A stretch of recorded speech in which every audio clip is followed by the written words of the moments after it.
The front flip is sick. You can do it over obstacles, you can do it over people, you can even add cool variations to it and use it in combinations. It's definitely a little bit harder to learn than the backflip, but it is way less scary. And today's video is gonna break down a super simple follow along progression that you can learn your very first front flip after watching this video.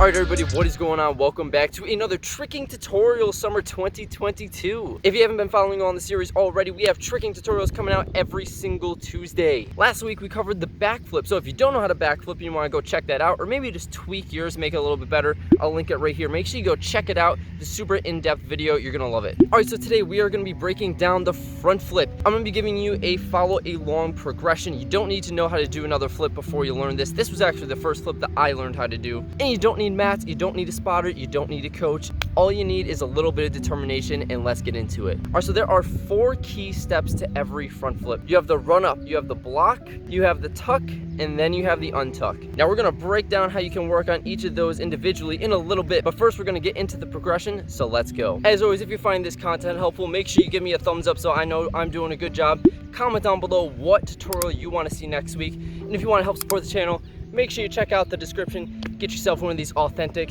ninjatic tanks. Let's go. All right, so let's get into step number 1. Step number 1 is we're gonna work on the run up, because the run up itself can take a little bit of practice to get used to. Now it's important for this, it depends on what exactly you're using the front flip for, whether you need a lot of power to get over a gap jump maybe, or if you want to get a lot of height to go over an obstacle, or maybe you just want to do a regular front flip with nothing else attached. Now generally you're going to want to start with just a simple jog, maybe a little bit faster than a light jog, but you don't necessarily want to sprint into it. If you run too fast, you're going to get way too much momentum going forward, and it's going to be way too hard for you to learn how to redirect it to go up. It's going to be a whole mess. Don't sprint. That being said, you also don't want to walk into it, because you're not going to get enough power. You do need some momentum that you can generate that power to jump up, rotate yourself around, and land back on your feet. All right, so you figured out how to do a jog. Nice job. So we're going to kind of get into the blocking aspect combined with the run up, because they do go together pretty well. So you want to think about taking off of 2 feet at the same time.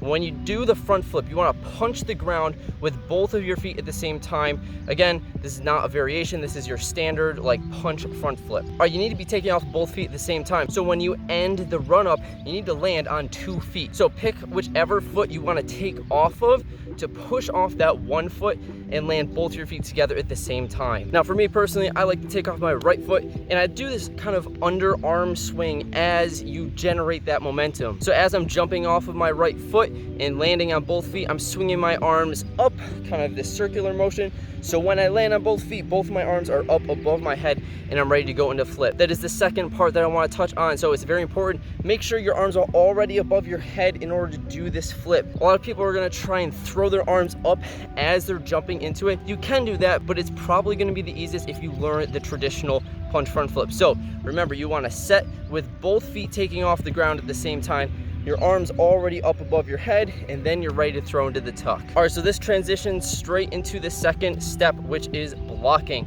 So if you don't know, blocking is essentially using the speed that you gathered traveling this direction and angling it so that you can travel this direction. And you're gonna do this by putting your legs slightly out in front of you before you take off. So if you're running, you don't want to set your feet down with your hips already in front of your feet, because you're basically just gonna shoot straight forward and you're gonna fall over. If you want to get more height, you need to angle your legs at this steep angle, well, depending on how high you need to get, but you need to angle your legs so your feet are in front of your hips. What that's gonna allow you to do is push off of the ground as you're traveling this way, so it's gonna spring you like a lever up into the air, so you have enough height to get you the time so you can do the flip in the air without landing on your head. So think about doing this gradually. Again, I said the front flip's a little more complicated than the back flip, because you're not necessarily just doing it from standing. So think about this, practice this by itself before you actually attempt the flip. You need to have a good setup before you can do the front flip, because without the setup, you're not gonna get any height. It's gonna be super hard. You're gonna land on your butt or your back every single time. All right, so you learned the run up, you learned how to block, you're ready for the set and the tuck. Okay, step number 3 is gonna be learning how to do the actual tuck, the flip itself. Now, if you've been following along, then you should be landing with both of your feet in front of you in that blocked, angled position with your arms already up, ready to jump in the air. The best drill I can give you for this, to practice the feeling of of throwing into a front flip is just doing a tuck jump out of the setup. So you're gonna run, put your feet in front of you, block, throw your arms in the air so they're already ready, and then throw into a tuck jump. Super simple. Now it's important you can bring your knees all the way up to your chest, all right? If you have a lazy tuck jump, your front flip's tuck is gonna be lazy. You need to be fast, you need to be explosive, right? This is not a slow flip, this is not a slow drill at all. The more you put into this drill, the more you will get out of it, I promise you. So really think about exploding up, bringing your knees up to your chest, grabbing them with your hands right onto your shins, and then letting go, trying to land as straight as possible. If you can land straight up and down, that means that you are fast enough and you got enough height to go in the air, do a nice tight tuck, and then untuck and straighten all the way out. Now another helpful tip for when you're starting to learn a front flip, a big risk factor here is if you tuck a little too close, you might smash your face on your knees when you try to land it. So to avoid this, you want to do something called the straddle tuck. It's really simple. All you do is just pull your knees apart, so that way if you land on your butt and your feet at the same time, which most of you probably will, then that way your face and your beautiful little teeth aren't gonna smash in your kneecap and you won't be any uglier than you already were. All right, so that's the logistics of the front flip, but let's be honest, most people are gonna be way too scared to just chuck it because that's how we are. So there's some simple progressions we can do to get over this fear. First of all, you're gonna wanna make sure you can do a nice dive roll, all right? I covered how to learn dive rolls, stuff like that in the first video. I'll link it right here. Go check it out, come back if you don't already know how to do a dive roll. So start with a nice dive roll, all right? Once you're feeling comfortable with that, you're gonna do the run up, then do a dive roll.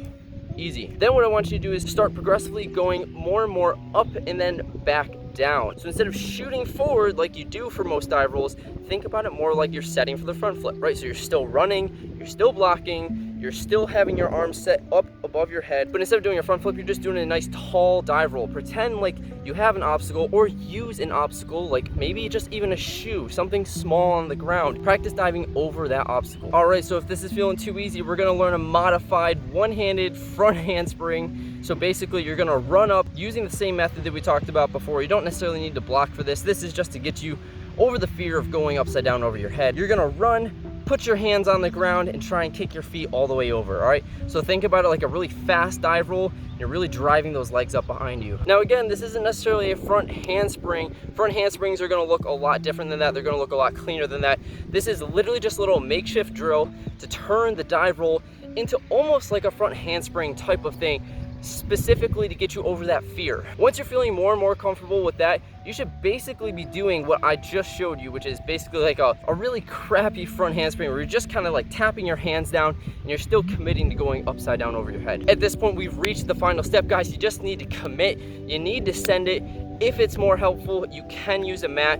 You can use this on a trampoline. I would recommend that you learn this in a gym or with some supervision or mats, something like that. I personally didn't, so I'm living proof. You don't need any of that, but if it makes you feel more comfortable or you're concerned about your safety, then do it. And when you're ready to commit, you're gonna do the same thing that we did before. So you're gonna run up, you're gonna block, throw your arms above your head, jump as high as you can in the air, and really think about throwing those arms forward, tucking tight, and then trying to spot the ground for the untuck. Boom, there you go, you just did your first front flip. Except it probably doesn't look that good. Now, because this move is so complex, there are a lot of moving pieces and a lot of different skills you should practice separately in order to make this better as a whole. So I'm not really gonna break down any common mistakes that I see, just because if you're having problems with the front flip, chances are you need to go back and work on your run up, work on your block, work on the tuck.